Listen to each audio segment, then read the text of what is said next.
Thank you for coming to 1500ESPN.com. Hello, Vikings fans, football fans. I'm Derek Wetmore, and this is Matthew Collar. We'll go small picture, then we'll go big picture. The small picture is that the Vikings won the game. They won the game. They did. 25-16, they beat the Jacksonville Jaguars. The bigger picture is, Matthew, they still seem like they're in trouble. It mathematically didn't really help their playoff odds, I think, because Detroit won again. They beat the Bears. But what did you take from this game? It was just kind of an ugly game in Jacksonville. Yeah, there's not a whole lot that you could take away from it in terms of what does this mean for the rest of the season? Yeah. It means you got to win it by any means possible.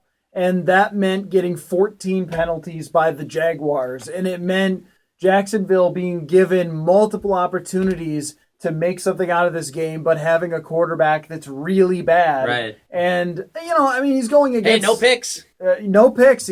He is going against Vikings defense, and we've seen much, much better quarterbacks than him struggle just as much or more against the Vikings defense. There were a few completions for a decent amount of yards, a good touchdown throw, but there isn't something we can look at outside of the goal line performance where we could say, over the last 3 games, you have to continue to do blank or you shouldn't do blank, because it's kind of been a lot of the same, only the Vikings just finished this game out as opposed to other ones that they didn't. They didn't finish out the Washington game. They didn't finish out both Detroit games. In this case, Jacksonville had the ball at 18-16, and the defense got to stop, and then they put things away. Yeah. And that's the difference between Jacksonville's bad and, say, Dallas is good. Well, you brought up a take. We were watching the game together at the 1500 ESPN studios. Hey, 1500 ESPN. You brought up a take that could be considered hot, but let's just air it out, open it up, talk about it, unpack it a little bit. You said one of the biggest undoings of the Vikings season, despite all the injuries, despite the fact that their offensive line is hot trash, you basically said that their inability to pick up 1 yard might be the biggest undoing of this season. Matt Asiata, again, they failed twice on 3rd and 1 and then 4th and 1. You still standing by that, or was that kind of an in-the-moment take? Well, this game should have been a blowout if they could get the ball in the end zone. I mean, they had 2 touchdowns that were right there. One, they fail on 4th and 1, Matt Asiata, and another one, he fumbles, giving Jacksonville another opportunity that could have cost them any chance they had left at the playoffs, if you think about it. Right. And I wonder about how much the dynamic would be different if Adrian Peterson was playing the entire season, if they would have been able to punch in a lot more of these, or if the red zone offense would have been a little better. They were the 4th worst. This is heading into today. Sure. They were the 4th worst in the NFL in terms of red zone touchdown percentage. And if you're an offense that struggles to move the ball already, and you already be efficient. You have to get in the end zone when you do get those opportunities. And there's 2 parts to it. I mean, first of all, the offensive line not doing their job well enough, but you're talking about being held together just barely. It barely exists, the offensive line. You've got Alex Boone's a starter in there, and Brandon Fusco got hurt. So at that point, you had no other starters in there except for Alex Boone. And you're expecting them to push a decent defensive line forward and score a touchdown. I mean, that's just asking too much out of them. So at the end of the game, they finally go to a passing play to Kyle Rudolph there at the goal line.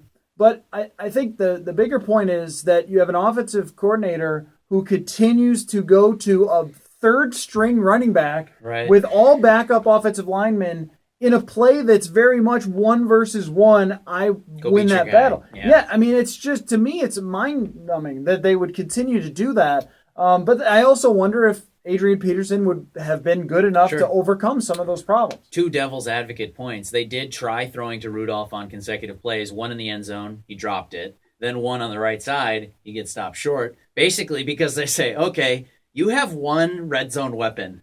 We're not going to let him beat us. That's my perception. The other thing is, too, this is just devil's advocate.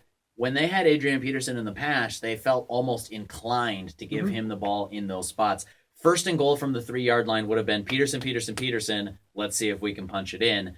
And I'm not saying that would be less successful. How could it be less successful than what they're doing right now? But I do wonder if Peterson being in or out changes the dynamic of what Pat Shurmur feels he has to do, has to call on offense. It was a major criticism of them even last year with Adrian Peterson that they struggled to get it in the end zone. I think in some of these circumstances where the ball goes right to Asiata, and if he could break a tackle or push a guy forward or make 1 juke move, then he's in the end zone. I don't think there's any question that Peterson is going to be more successful.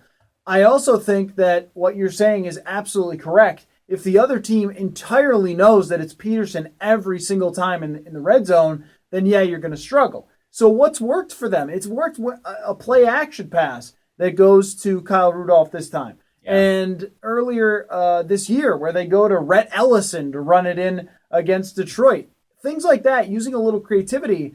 This is the thing that surprises me, is that you have an offensive coordinator who is creative, that can do those types of things, but then still always kind of goes back to, well, I formation pounded up the middle with our third string running back, who just is a replacement level player at this point, unfortunately.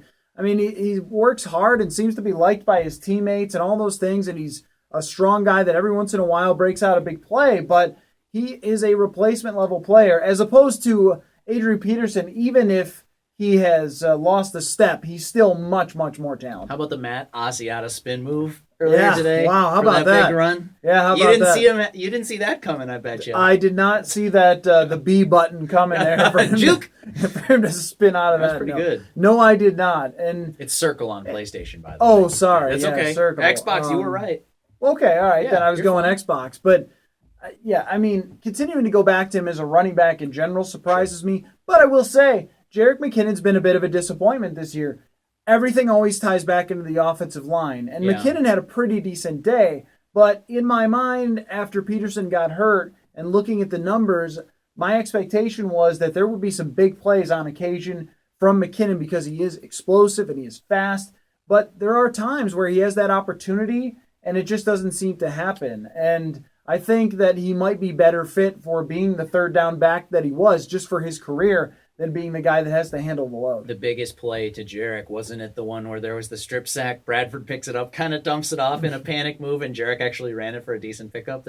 A broken field play turns out to be one of the biggest offensive plays of the day. And that's like the whole game in a nutshell. Yeah, you're right. Is that both teams were just making mistakes all over the place. Bad football game. Whoever took advantage of them was going to win, and the Vikings eventually did. A penalty with inside the 10-yard line for the Jaguars. Yeah. The Jaguars get the ball back with time to go down and actually take the lead because of a missed extra point after a fumble at the goal line. I mean, this was like, and I don't mean to insult anybody by saying this, but it was like a high school game with just how many mistakes, or like a D3 college game with just fumbles and penalties and all these things happening, and it's just whoever makes the worst one at the worst time or doesn't take advantage ends up winning. But it was, I would say it was a little bit wild, but it was mostly just hideous. Bad football game. Would you say, this is a quick take and we're out of here, are the Vikings' hopes for the playoffs still alive? Yeah, they certainly are. If you're looking at the way Aaron Rodgers is playing, then maybe you feel a little less confident about that, because old Aaron Rodgers just decided to waltz through that door and light up the last four teams, and at last check he was lighting up Seattle too. So that's a huge concern, that if you're going into Lambeau to face Aaron Rodgers at his best, it's a big problem. You have to beat Andrew Luck too. That's concerning as well. And the Bears hung with the Lions today. You got to beat them on New Year's Day. They did, and then the Bears have already beaten the Vikings too this year.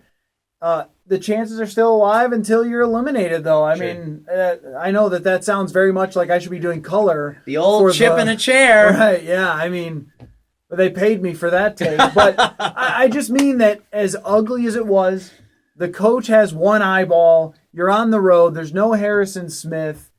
Winning an ugly game is kind of how it had to happen. But the way that this game actually was played, the Vikings were much better. Punch it in from the 1 yard line, and they blow out the Jaguars, and then everyone feels like, all right, well, you did your job there. You mean they're better than the score? Yeah, I definitely think so.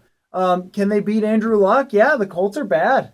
I mean, Andrew Luck is amazing. The team is bad. Mm-hmm. But what it really comes down to probably is that game in Lambeau Field, unless they really blow it against Indianapolis. We shall see. Definitely a chance. Yeah, we shall see. That's Matthew Collar. My name's Derek Wetmore. We do appreciate you watching these videos. Sure do. Subscribe. That's right. There's usually a button.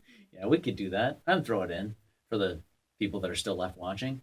We do appreciate your eyeballs. Thanks for following at 1500ESPN.com. Or one eyeball if it's Mike Zimmer. Oh, man. You can follow him on Twitter at... Yeah, you don't feel good about that one, I bet. I'm sorry, Mike.